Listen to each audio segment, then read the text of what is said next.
will sign an agreement first. You don't get to see this agreement, but it happens. Particularly for export, but a number of importers don't sign them.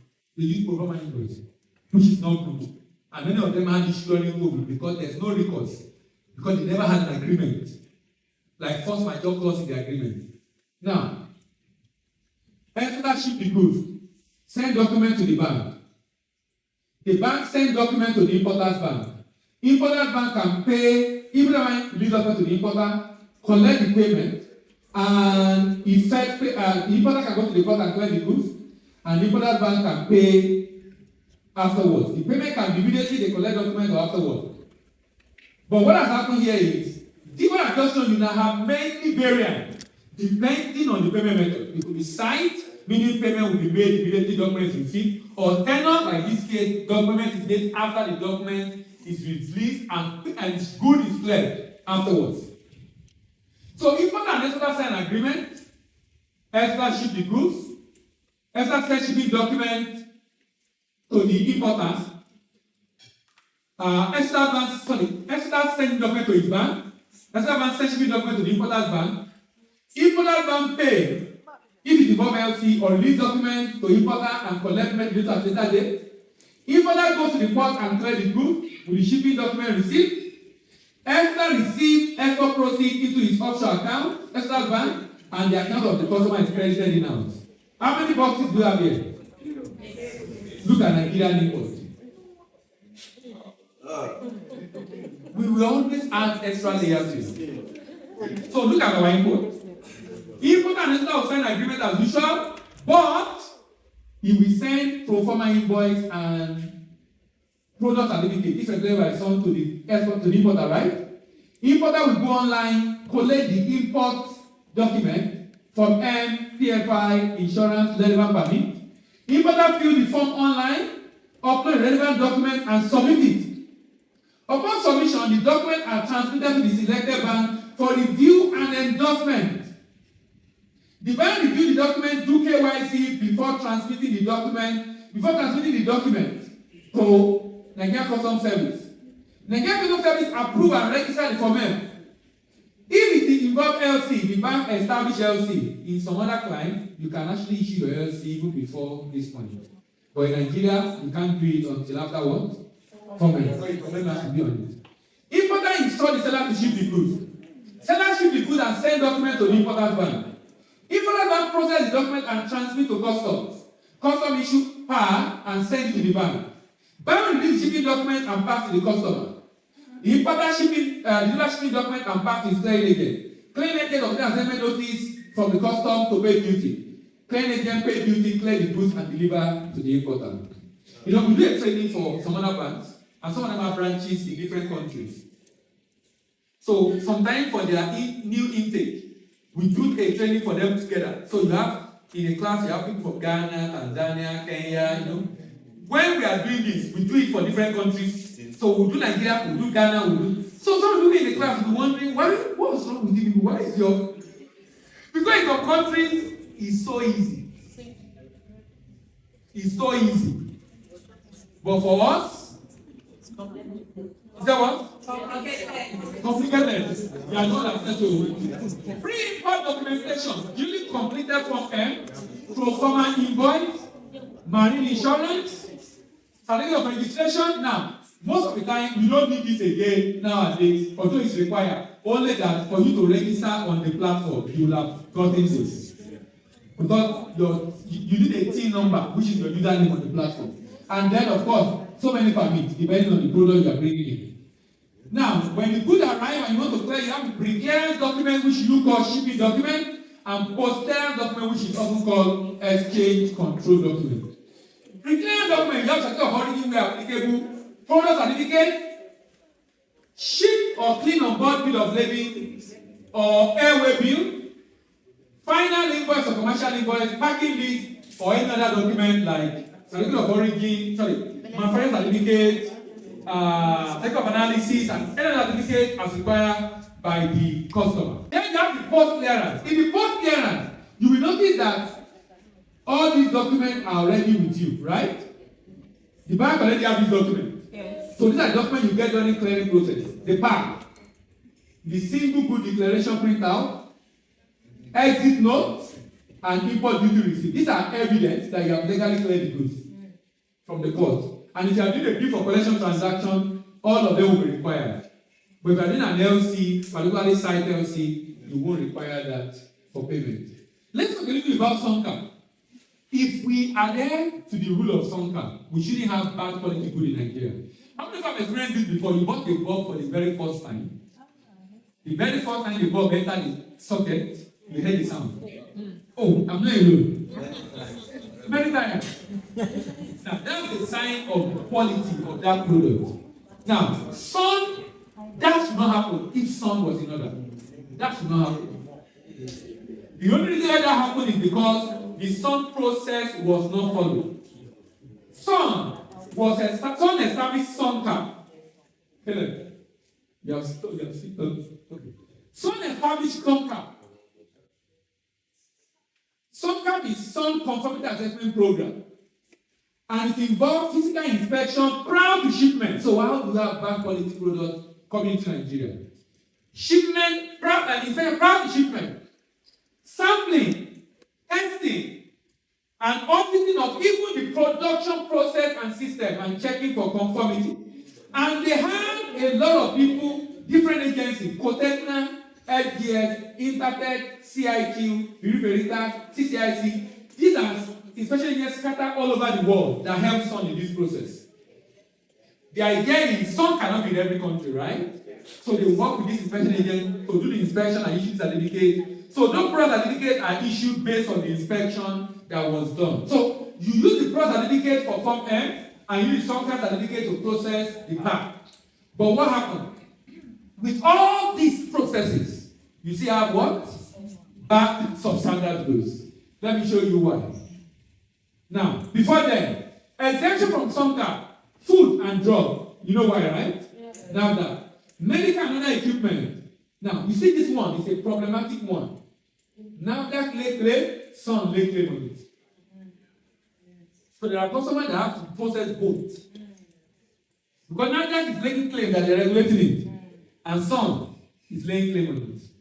Although the prof in Sun and now that said they are working to resolve that issue now because of the overlaps. Military wears, book classifier and smarter ban and use product, oil and automobile. Now,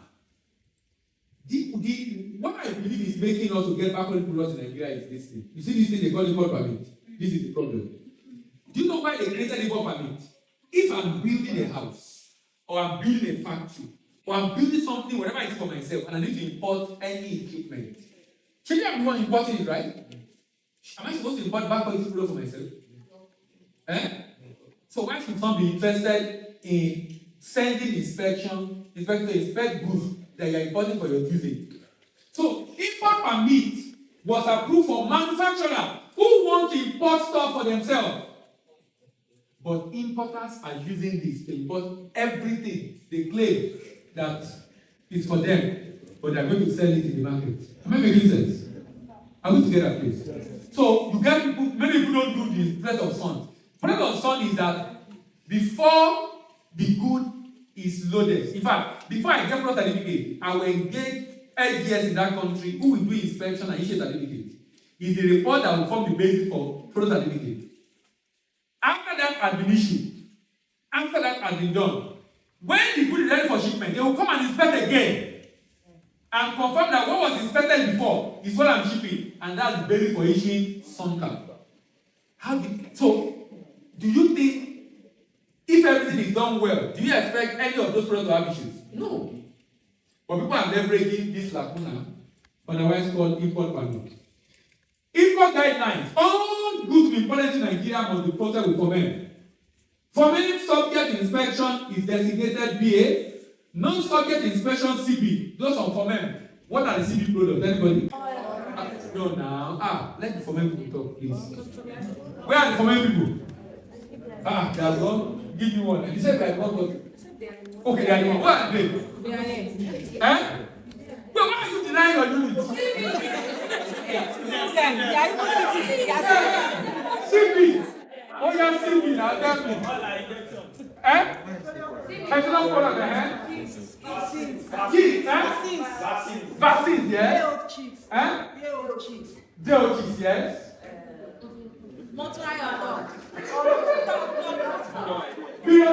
The information for maternal use shall be valid for 360 days. Why that of capital for 720 days? Why do you think this is necessary? Anybody? Because it takes longer. It takes longer to produce machinery. Performer invoice shall be valid for 90 days. Why? Why? Why is performer invoice valid for 90 days? For men, why for men people? For men. Why is valid for 90 days? Have you asked yourself why before? Please, anytime they tell you to do anything on your desk, always ask the question why. It's not because you don't want to do it. When you know why, you know how to maneuver around it and still obey that rule. Am I making sense? Because you know for every policy there is a philosophy behind it. For every policy there is a philosophy. If you know the philosophy, it becomes easier to handle, even when there are issues. But if you don't know the philosophy, it becomes difficult to handle. So what's the philosophy behind it? Yes. Who was answering? Inflation. Yes, inflation actually. The price can change. It's enough time. So the idea is to ensure that you don't present a performer invoice that will make value of what you are shipping to be higher at the end of the day. Because if it's more than 90 days and the price has gone up, you will be asking them to pay more than the required amount, particularly if you have an LC for the transaction. A detailed description of the goods, brand, model, grade, break down into FOB and CFR, FOB and freight. All goods before in Nigeria shall be labeled in English. Imported goods and LC issues can only be done after information must have been accepted. But UCP says you can ship. Who was that person asking about conflict? You think UCP are the one? UCP says you can ship even before. You can ship before you issue LC. Nigeria administration says you cannot. If you are familiar with UCP, how many of you are familiar with UCP? Those are them. LC people. LC people. Let me see your hand. LC. 1, 2, 3, 4. Okay. LC people. I hope you are familiar with UCP. Yes. She's already shaking her head. Are you familiar with UCP? Yes. A bit. How? Why? So what was the basis? Okay, because someone is checking what you are doing. You are relying on that. What was the basis for you doing what you are doing? UCP Article 1 says UCP, Uniform Custom Practice Publication of ICC, is a rule, it's not a law. Because it's a rule, wherever it applies, the law of the land supersedes. Does that make sense? Yes. Because it's a rule. It's a rule that banks and customers agree to guide their trade transactions. That means wherever there is a conflict, the law of the land what? Supersedes. So in Nigeria, you cannot import without formation. And it's only after formation you get to the LC, even though UCP says you can do otherwise. Importation items such as food, drink, and drugs must not be imported before their expiry. At least they must not go beyond half of their expiry before you bring them to Nigeria. Any appliances should carry information on that performance and take on their rating. Importation of items that is not quite labeled shall qualify for seizure and destruction without warning. A fraudulent decision of fact shall result in delay. You know, when you see price of those your men, I hope you know most of them are not correct.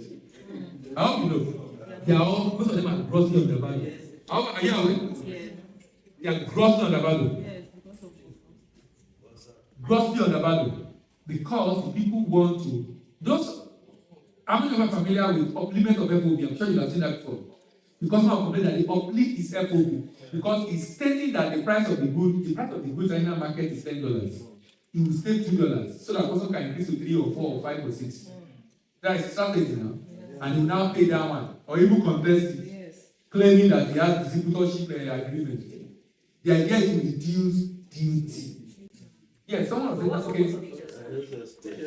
Is that what? HS code is the ID number of the product. No, it's not. No. It's not just to say HS code now because the goods are long. The notice is long. HS code is what the custom used to identify.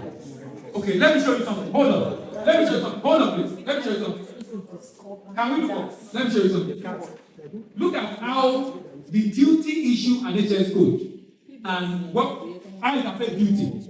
So let's assume that this is not correct because I can't crank HS code. But let's assume that bringing the generator into Nigeria, full generator. Let's assume the HS code is 1111 05 41 00. Okay, sir. You see the guys? They like it.